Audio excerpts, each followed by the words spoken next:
আমাদের যে সমস্ত ভাই বোনদের অসুস্থতা কাটে না, তারা আইয়ুব আলাইহিস সালামের এই দোয়াটা পড়বেন।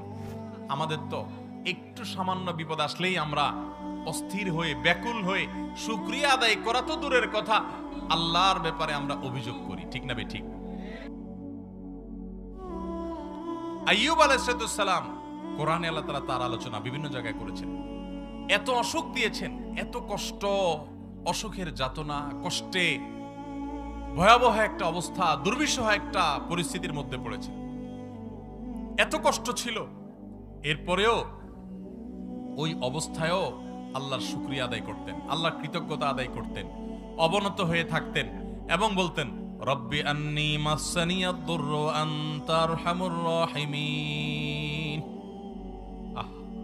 ও আমার রব, আমার অসুখ আমাকে স্পর্শ করেছে, অসুখ আমাকে পেয়ে বসেছে, আর আপনি তো সবচেয়ে বড় দয়াশীল, সবচেয়ে বড় অনুগ্রহকারী, আমার প্রতি রহম করেন। কোনো অভিযোগ নাই, আল্লাহর কাছে অনুনয় বিনয় করে দোয়া করেছেন। এই দোয়া করার পর আল্লাহ তাআলা তার অসুখ ভালো করে দিয়েছেন। আমাদের যে সমস্ত ভাই বোনদের অসুস্থতা কাটে না, তারা আইয়ুব আলাইহিস সালামের এই দোয়াটা পড়বেন, রব্বি আন্নী মাসসানিয়াদ দুর ওয়া আনতা আরহামুর রাহিমিন। ও আমার রব, ও আমার পালনকর্তা, আমাকে অসুখে ধরেছে, আর আপনি তো সবচেয়ে বড় রহমশীল, সবচেয়ে বড় দয়ালু, সবচেয়ে বড় মায়ালু, আপনি তো অতিশয় দয়া করেন আল্লাহ, তার মানে আপনি আমার অসুস্থতা ভালো করে দেন। এই দোয়াটা আল্লাহর কাছে নিবেদন করবেন বিনয়ের সাথে, অভিযোগ না, অনুযোগ না, আল্লাহর কাছে শুকরিয়া আদায় করবেন, সবর করবেন। রব্বি আন্নী মাসসানিয়াদ দুররু ওয়া আনতা আরহামুর রাহিমিন। ভাইরা আমার, আল্লাহ তাআলা ইব্রাহিম আলাইহিস সালাম সম্পর্কে বলেছেন শাকিরান লিআনউমি, শাকিরান লিআনউমি। কি সার্টিফিকেট আল্লাহর তরফ থেকে, সুবহানাল্লাহ। ইব্রাহিম আলাইহিস সালামের গোটা জীবনের দিকে যদি তাকান, কোরআন খোলেন শুরু থেকে শেষ পর্যন্ত, কোরআনের পাড়ায় পাড়ায়, কোরআনের সূরায় সূরায়, কোরআনের পাতায় পাতায়, কোরআনের পৃষ্ঠায় পৃষ্ঠায়, লাইনে লাইনে ইব্রাহিম আলাইহিস সালামের পরীক্ষার কথা আল্লাহ তাআলা কোরআনে কারীমে নিজেই বলেছেন। وَإِذِ ابْتَلَى إِبْرَاهِيمَ رَبُّهُ بِكَلِمَاتٍ فَأَتَمَّهُنَّ। ইব্রাহিমকে তার রব আল্লাহ তাআলা কয়েকটা পরীক্ষা নিয়েছেন। তোমরা স্মরণ করো সেই সময়ের কথা যে প্রত্যেকটা পরীক্ষায় তিনি উত্তীর্ণ হয়েছেন, একটা পরীক্ষায়ও ফেল। কি পরীক্ষা ভাই! মানব ইতিহাসে কারোর কাছ থেকে এত কঠিন পরীক্ষা নেওয়া হয় নাই যত কঠিন পরীক্ষা নেওয়া হয়েছে আল্লাহ নবী ইব্রাহিম আলাইহিস সালামের কাছ থেকে। একেবারে শুরুতেই পরীক্ষা। নিজে হলেন তাওহীদবাদী, বাবা হলেন মূর্তি পূজারী। আছে না না এরকম যে এলাকার মানুষ মূর্তি পূজা করে, কবর আর মাজার পূজা করে, আপনি তাওহীদের কথা বলেন, আপনি একা, তাদের দল ভারী। আছে না নাই? ইব্রাহিম আলাইহিস সালামের জীবনে এই বিপদ ভয়াবহ আকার ধারণ করেছে এবং তাকে অগ্নিকুণ্ডে নিক্ষেপ করা হয়েছে, আগুন জ্বালিয়ে সেখানে ফেলে দেয়া হয়েছে। আল্লাহ তাআলা অলৌকিকভাবে বাঁচিয়েছেন। তাকে পাথর মেরে মেরে ফেলবে, নানাভাবে হত্যা করবে, হুমকি দেওয়া হয়েছে। শেষ পর্যন্ত নিজের জন্মভূমি, নিজের এলাকা, সেই ইরাকের সে অঞ্চল ছেড়ে তাকে চলে আসতে হয়েছে। এলাকায় থাকতেই পারেন নাই, ফিলিস্তিন বা মিশর হয়ে ফিলিস্তিন পর্যন্ত আসছেন। আল্লাহর আরেক পরীক্ষা, মাত্র ইসমাইল জন্মগ্রহণ করেছেন আলাইহিস সালাতু ওয়াস সালাম, আল্লাহর নির্দেশ হলো চলে যাও মক্কায়। খেয়াল করেন, ইব্রাহিম আলাইহিস সালামকে আল্লাহ তাআলা নির্দেশ করেছেন এই ছোট বাচ্চা, মা সহকারে, বাচ্চার মা হাজরা এবং ইসমাইল দুজন আলাইহিস সালাতু ওয়াস সালামকে মক্কার জনমানব শূন্য পাহাড়ি এলাকায় নিয়ে রেখে আসো। ওই পাহাড়ি এলাকায় আপনি যদি 2-4 জন বন্ধু নিয়েও হাঁটেন, আপনি ভয়ে ভড়কে যাবেন, কারণ আশেপাশে কোনো মানুষজন ছিল না, শুধু পাহাড়, নীরব নিস্তব্ধ পাহাড়। সেখানে রেখে আসতে বলছেন। ভাইরা আমার, কত কঠিন পরীক্ষা! আল্লাহর নির্দেশ পালন করার জন্য সেই ফিলিস্তিন থেকে মক্কায় নিয়ে আসলেন নিজের স্ত্রী আর ছোট দুধের বাচ্চাকে। যাদের আল্লাহ তাআলা দুধের বাচ্চা দিয়েছেন তারা জানেন সন্তানের মায়া কি জিনিস, তাই না? সন্তানের মায়া কি জিনিস। সন্তানটা ছাড়া একদিন বাইরে থাকতে পারেন না, অস্থির হয়ে যান, বাইরে গেলেই ভিডিও কল দেওয়া শুরু করেন দেখার জন্য। আর ইব্রাহিম আলাইহিস সালাম আল্লাহর নির্দেশ পালন করার জন্য ওই মা এবং সন্তানকে মক্কায় রেখে চলে গেলেন। চলে যাচ্ছেন, তখন হৃদয় ছিঁড়ে যাচ্ছে মায়ায়, কিন্তু আল্লাহর নির্দেশ, আল্লাহ কঠিন নির্দেশ করেছেন যে আল্লাহর কঠিন নির্দেশ তুমি পালন করতে পারো কিনা।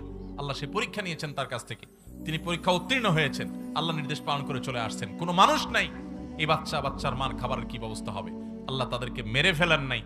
মক্কা তাদের মাধ্যমে আবাদ হয়েছে। মক্কা, আজ যে মক্কা নগরীতে আমরা যাচ্ছি, সেটির প্রতিষ্ঠা এবং আবাদ হয়েছে তাদের মাধ্যমে। যাই হোক, আরেকটা পরীক্ষা আল্লাহ নিয়েছেন। এই ইসমাইল আবার যখন একটু বড় হলেন, আলাইহিস সালাম পরে নবী হয়েছেন, তখন ইসমাইল তাকে স্বপ্নে যখন একটু কিশোর বয়সে আসছেন, বাপের সাথে কাজ করার যোগ্যতা হয়েছে, তখন আল্লাহ তাআলা ইব্রাহিম ইসলামকে নির্দেশ করলেন স্বপ্নে নিজের ছেলেকে কোরবানি করার। কঠিন নির্দেশ, সেই নির্দেশও পালন করার জন্য প্রস্তুত হয়ে চলে গেছেন, কিন্তু আল্লাহ তাআলা ছেলেকে জবে হইতে দেন নাই। আল্লাহ দরকার ছিল পরীক্ষা, আল্লাহ চেয়েছেন পরীক্ষা নিতে, পরীক্ষা হয়ে গেছে। ইব্রাহিম ইসলাম এত কঠিন পরীক্ষার মধ্যে সারাটা জীবন গেছে সংগ্রাম সংগ্রাম সংগ্রাম, কঠিন বিপদ আপদ, বিপদ আপদে। এত কিছুর পরও আল্লাহ তাআলা নিজে সার্টিফিকেট দিচ্ছেন তিনি কি ছিলেন, শাকিরান লিআনউমিহি, তিনি আল্লাহর সব নিয়ামতগুলোর প্রতি শুকর আদায় করতেন। সুবহানাল্লাহ।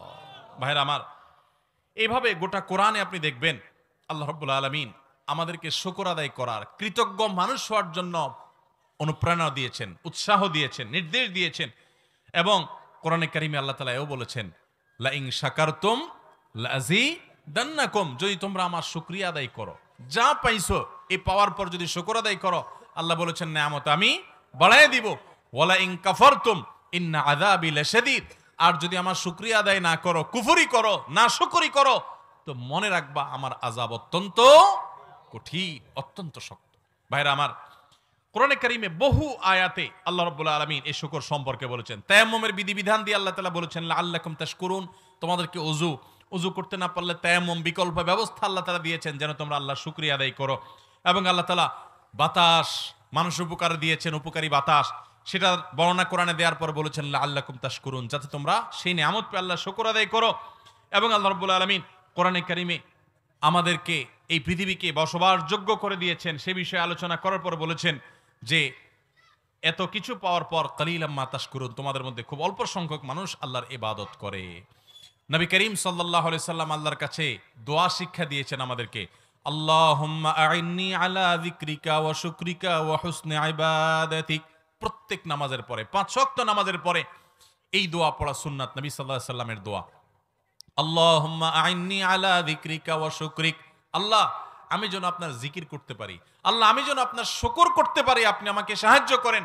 ওয়া হুসনি ইবাদাতিক, এবং আপনার ইবাদত যেন সুন্দরভাবে করতে পারি সেই তৌফিক দান করেন। এই দোয়াটা সবসময় পড়বেন, আল্লাহুম্মা আইন্নি আলা যিকরিকা ওয়া শুকরিকা ওয়া হুসনি ইবাদাতিক। আমার সাথে বলেন, আল্লাহুম্মা আইন্নি আলা যিকরিকা ওয়া শুকরিকা ওয়া হুসনি ইবাদাতিক। এর অর্থ হলো আল্লাহ, ও আল্লাহ আপনি আমাকে আপনার যেন জিকির করতে পারি, আপনার যেন শুকর করতে পারি, আপনার জন্য ভালোভাবে ইবাদত করতে পারি, সুন্দরভাবে যেন ইবাদত করতে পারি, আল্লাহ সে তৌফিক দান করেন। তাহলে এই শুকরিয়া আদায় করার তৌফিক আল্লাহর কাছ থেকে নবী সাল্লাল্লাহু আলাইহি সাল্লাম চেয়ে নিতেন। আল্লাহ আমাদের সবাইকে শুকরগুজার মানুষ হওয়ার তৌফিক দান করেন। ঈমানদার সুখে তো শুকর আদায় করবেই, দুঃখেও শুকর আদায়। আমাদের চরিত্র হলো সুখ যখন আল্লাহ তাআলা দেন তখন আমরা আল্লাহর শুকর আদায় না করে নিজের ক্রেডিট জাহির করি, নিজের কৃতিত্ব জাহির করি, আছে না নাই?